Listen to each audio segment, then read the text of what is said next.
All right, up next, you guys, we have a very special guest. We have a celebrity in the house. This gentleman was not listed on the bill. He's a surprise. Believe it or not, tonight at this show, we have George Lucas.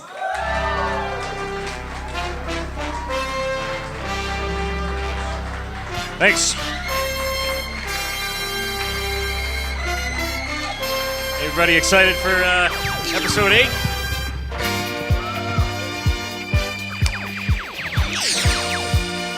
How's everybody doing? All right, that's enough. All right. Anybody ever been to Computer World? Up in Joppa, on Joppa Road? Well, you know, with everything going on in the world, it's a good time to go to a store like Computer World. You got to get your stuff on lockdown, you know what I mean, with everything going on. What you need to do is get yourself a good computer from Computer World and watch out for Wookiee leaks. My name's George Lucas, and I'm a director and actor, comedian. I went to the Emmys this year. I did a couple things at the Tony Awards myself with my co-star Mark Minecraft, who I'll get into later, who played Yoda in the movies. But I'm going to take you back to film school, when I went to film school down at Tallahassee Tech. Anybody ever go to film school? I did. Hey, that's what I'm talking about. Nobody else went to film school, huh? Oh. Anybody go to Micah's film school? I did. I sure did. In film school, you know, they made you watch all the classics. Casablanca. The Third Man. Anybody watch The Third Man? It's a good movie. And, of course, you had to watch There Will Be Blood. I did. There Will Be Blood is a great movie. But what they should have called it, in my humble opinion as a director, is There Will Be Bills. That's what they should have taught you in college. Thanks. Thank you. Yeah, film school was hard back when I went in 1975. We didn't have Final Cut Pro. We didn't have Avid or Premiere or any of that stuff. We used to go out on our boogie boards. We'd cut the films out, let them soak in the salt. We'd put them back together, and that's how we did The Phantom Menace. Does anybody want to take a guess, a stab, at what we used, because we didn't have Avid back then, what we used to make The Phantom Menace? Anybody want to take a guess? Essentially, the software was. Anybody want to take a guess? Any software aficionados in the house? Should have been at Computer World with me earlier today. Well, we used Adobe Wan Kenobis.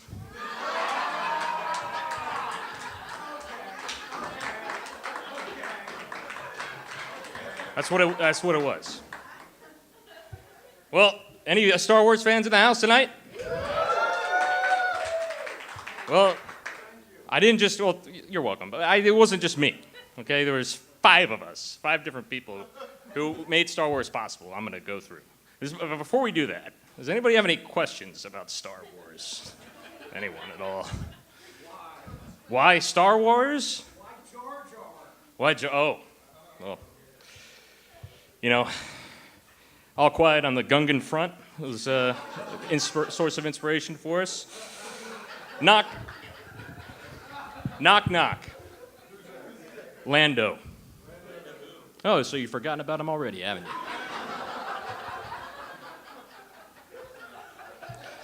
The first person who helped us make Star Wars. My set designer, Bob Bukestad.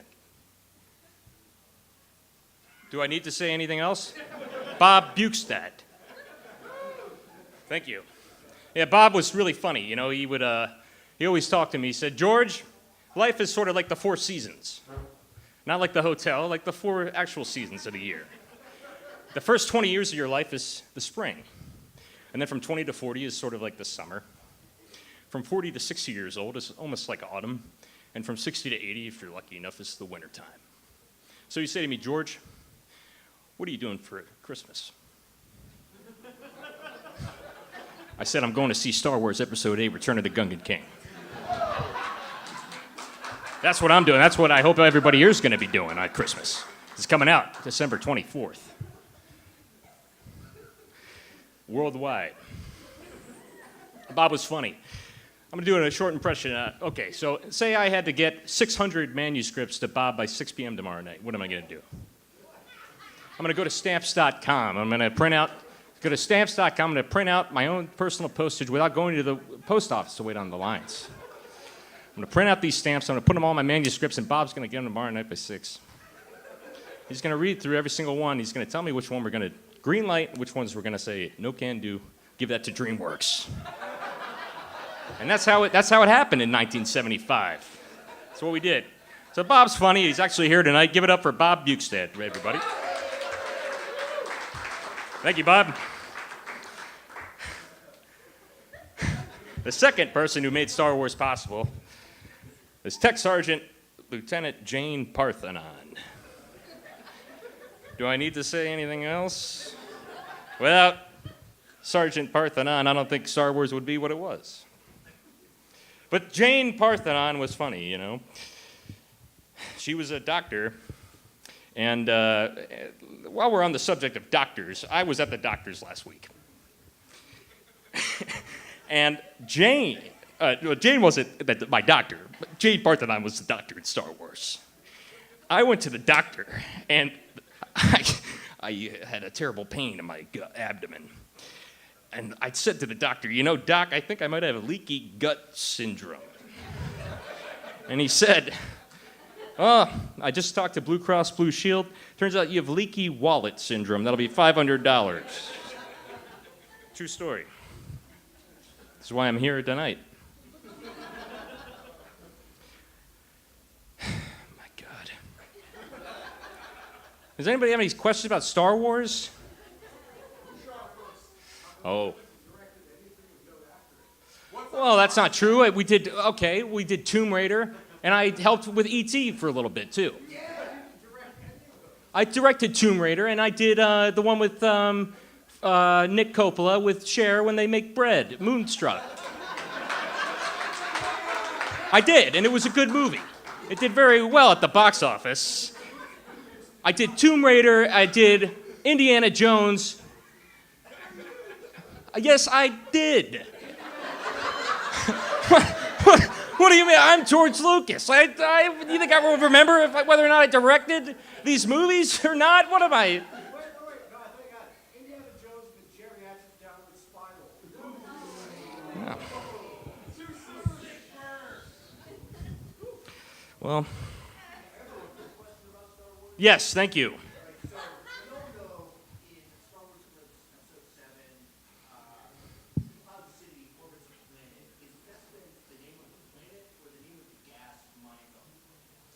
Well, I thought you'd never ask.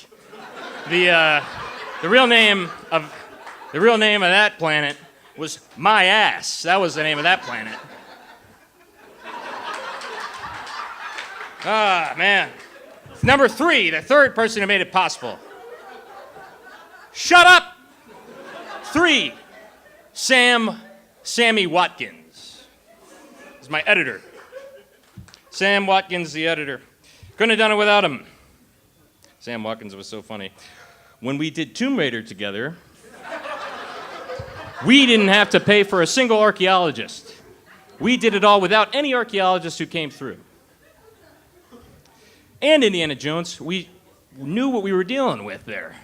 You know? Oh my God.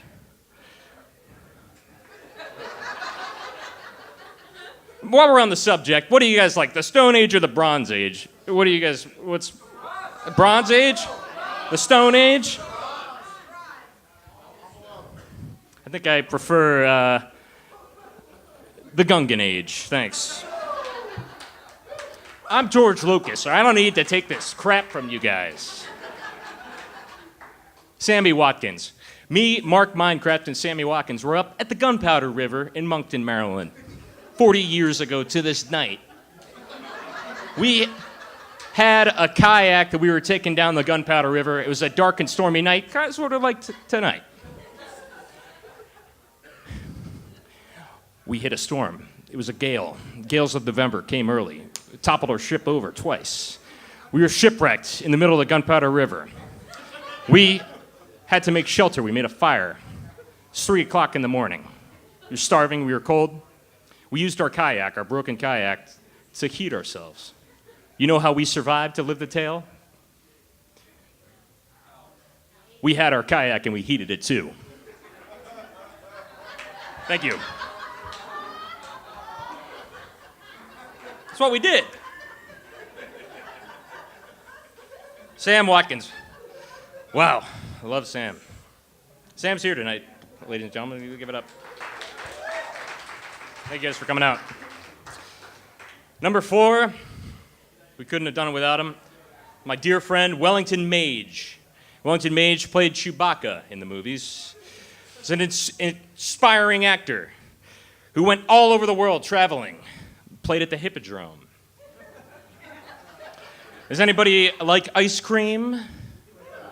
You do. You don't say. Well, I have a funny story about Wellington Mage. Went to the Charmery. Anybody ever been to the Charmery?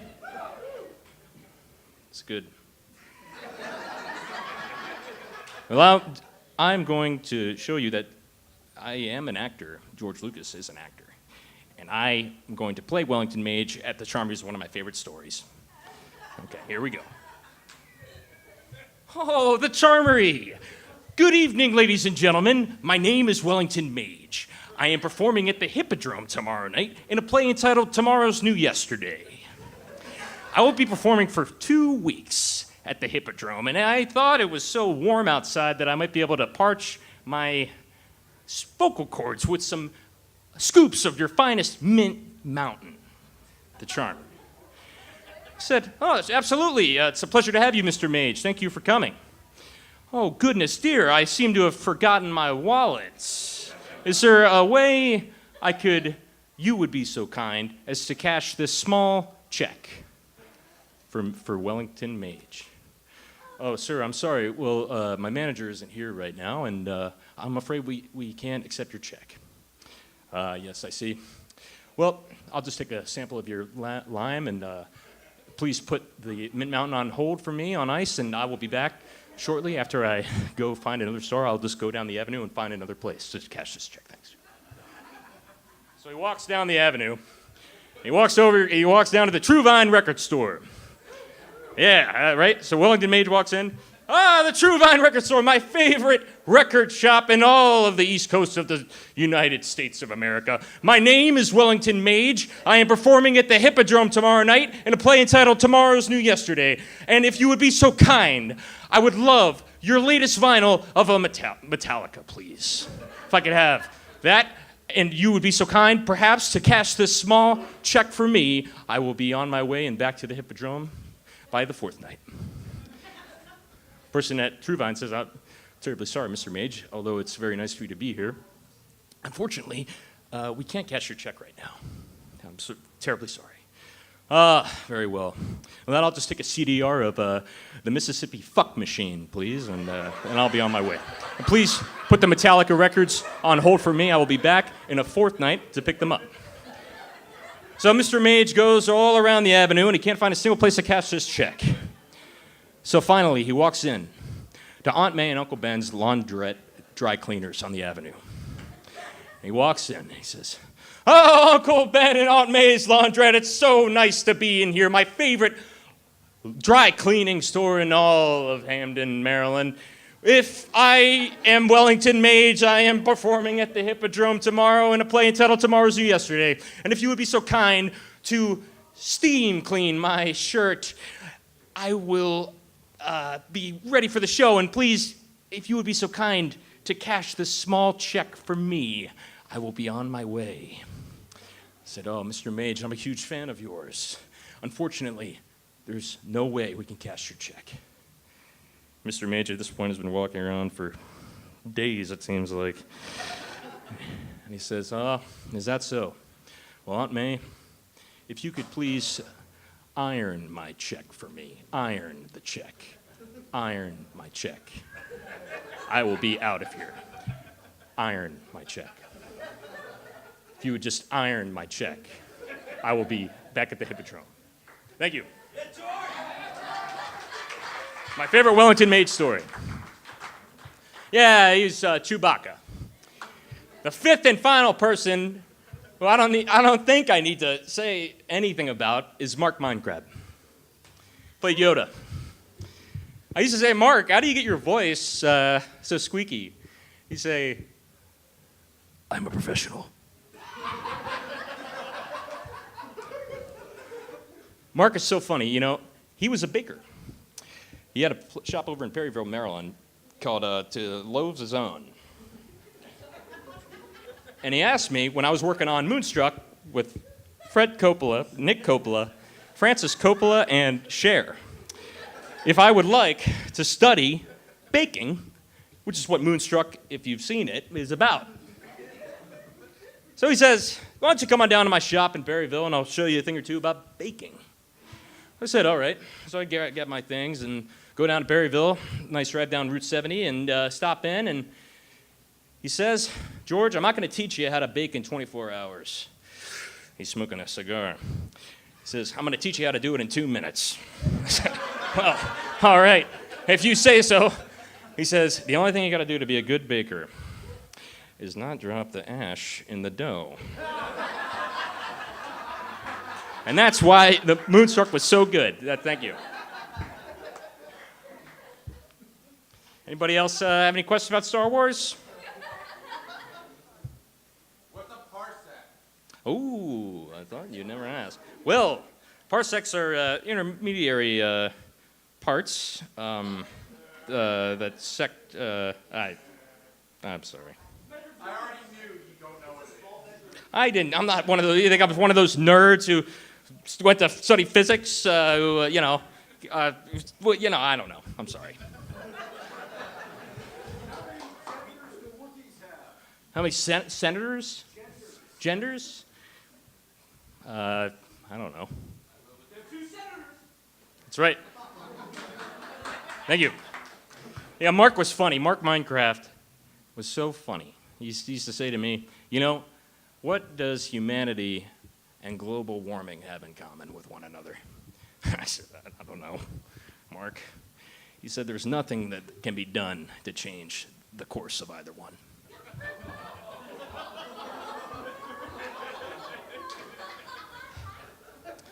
Well, I've been working on a manuscript for the last 40 years, and I just happened to finish last night. It's called Star Wars Episode 8, Return of the Gungan King. It tells the story of Shane and Tanner Binks, the two Binks brothers, who are the nephews of Jar Jar Binks. And they have to work together at their local Oxford University of Naboo, which is called, I don't know what it's called yet. But anyway, there's a janitor at the school who's a wizard at math, and he stumbles across them working on the stuff, and they become best friends, and that's all I got so far. But it's going to be what the next movie's about. Well, you know, it's been really nice to be up here with everybody.